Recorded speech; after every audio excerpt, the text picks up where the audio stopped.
यहाँ पे हम लोग बीपीएससी का 70th का जो इंटरव्यू है उसके प्रिपरेशन के रिगार्डिंग बात करेंगे।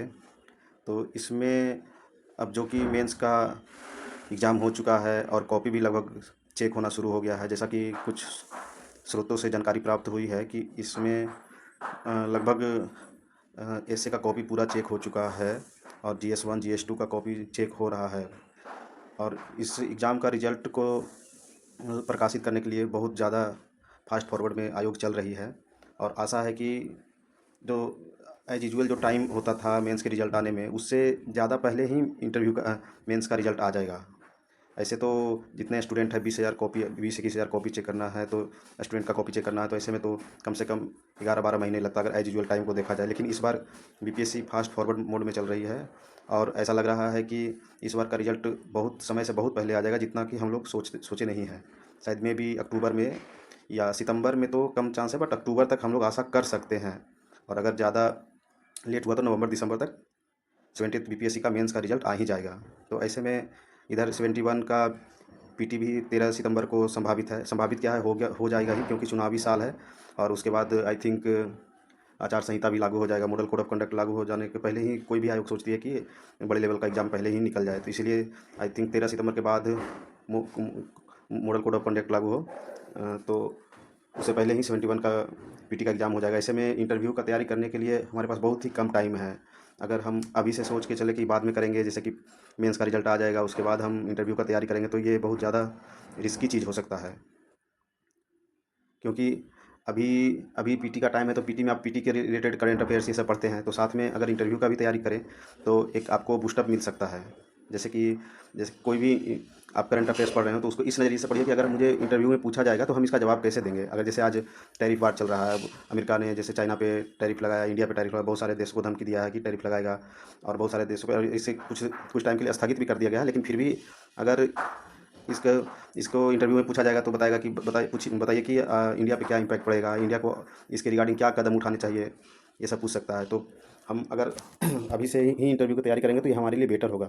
तो इसमें अगर हम शुरुआत करें कि 70 बीपीएससी का तैयारी कैसे करना चाहिए और फिर क्या क्या वहाँ पे क्वेश्चन पूछा जाता है कैसे, तो एक्चुअली हमें इनिशियल फेज में पहले तो अपना इंट्रोडक्शन देने के लिए, इंट्रोडक्शन हालांकि पूछा नहीं जाता है कि आप फॉर्मली इंट्रोडक्शन दीजिए, वैसा क्वेश्चन बहुत कम ही चांस है कि किया जाएगा। फिर भी एक प्रिपरेशन सेल्फ प्रिपरेशन होना चाहिए कि अगर मुझे बोल दिया गया कि चलिए आप अपना परिचय दीजिए या अपना इंट्रोडक्शन दीजिए, तो हमें ये आना चाहिए। दूसरा होता है कि क्वालिफिकेशन के बारे में आप अपना डेटा पूरा अच्छे से रखिए, कि बता सकते हैं कि क्या क्या क्वालिफिकेशन है, कुछ एक्स्ट्रा करिकुलम एक्टिविटीज़ है या एक्स्ट्रा सर्टिफिकेट वगैरह कुछ लिए हैं, एक्स्ट्रा एक्सपीरियंस है तो वो बता सकते हैं, कोई डिग्री अलग से है, कंप्यूटर का नॉलेज है, ये सब बता सकते हैं। उसके बाद अपने आप को फोकस वर्क एक्सपीरियंस पे करिए कि वर्क एक्सपीरियंस में आप अगर कहीं जॉब में हैं तो क्या क्या काम किए हैं, उसका पूरा डिटेल चाहिए आपको, कि हाँ हम हर चीज़ का जानकारी होना चाहिए, बेसिक एटलीस्ट बेसिक तो होना ही चाहिए। ऐसा ये नहीं कि आप उसके एक्सपर्ट हों, ऐसा ऐसा भी एक्सपेक्टेशन नहीं किया जाएगा, लेकिन इतना होगा कि बेसिक चीज़ आप बता सकते हैं कि आप कौन से फील्ड में काम कर रहे थे, उस फील्ड का उद्देश्य क्या था, क्या प्लेटफॉर्म था जहाँ पे आप काम कर रहे थे। और क्वालिफिकेशन में तो आपका जैसे ग्रेजुएशन वाला चीज़ पूछेगा कि आपका ग्रेजुएशन में मेनली ग्रेजुएशन पे ही फोकस करेगा, या फिर आपका कॉलेज कहीं बाहर होगा, जैसे दूसरे स्टेट में होगा, या तो उस जगह के बारे में भी पूछा जाता है कभी कभी। तो ये सब चीज़ तो मतलब अभी से भी तैयारी कर सकते हैं। जैसे आप कभी कभी बैठे हैं फ्री टाइम में हैं तो सोच सकते हैं कि हाँ ऐसा क्या करना है कि हम मतलब कौन कौन से चीज़, जैसे आप मान लीजिए कि कर्नाटक में पढ़े हो तो कर्नाटक के बारे में थोड़ा बहुत उस एरिया के बारे में आप जानकारी इकट्ठा करिए। हिस्टोरिकल हो गया, ज्योग्राफिकल हो गया, या करंट से रिलेटेड भी होना चाहिए। तीन चीज़ तो जरूर होना चाहिए। ज्योग्राफिकल तो पूछ ही सकता है, हिस्टोरिकल पूछ सकता है, और एक अभी जो करंट का इशू कुछ चल रहा होगा, जैसे कर्नाटक वगैरह में अभी धर्म से रिलेटेड चल रहा है, भाषा भाषा से रिलेटेड चल रहा है, ये सब चीज़ तो इशू तो मुंह पे होना चाहिए कि हमें अगर पूछा जाए तो पहले से ही प्रिपरेशन रहे। और वर्क एक्सपीरियंस वाला में हो कि आपका हर जो आप काम किए हैं उस फील्ड के बारे में, आप कौन से प्रोफाइल पे काम कर रहे थे, कौन सा मतलब गवर्नमेंट सेक्टर में थे या प्राइवेट सेक्टर में थे। गवर्नमेंट सेक्टर में थे तो आपसे एक्सपेक्ट किया जाएगा कि आप अपने काम में ऑनेस्ट रहे होंगे। और फिर उसके बाद एक होता है ऑप्शनल। अगर अब तो ऑप्शनल वैसा नहीं रहा, अब तो ऑब्जेक्टिव हो गया है, इसलिए आप अगर बता देते हैं कि हाँ मैंने हिस्ट्री इसलिए लिया कि ये ऑब्जेक्टिव था मेरे को टाइम कम था, ऐसा बोल सकते हैं। लेकिन पहले ये दिक्कत था, जब ऑप्शनल सब्जेक्टिव हुआ करता था तो उसमें आप ऐसा नहीं कर सकते थे। उसमें आपको बताना होता था कि आपने क्यों चूज़ किया, इसके चूज़ करने के पीछे उद्देश्य क्या है।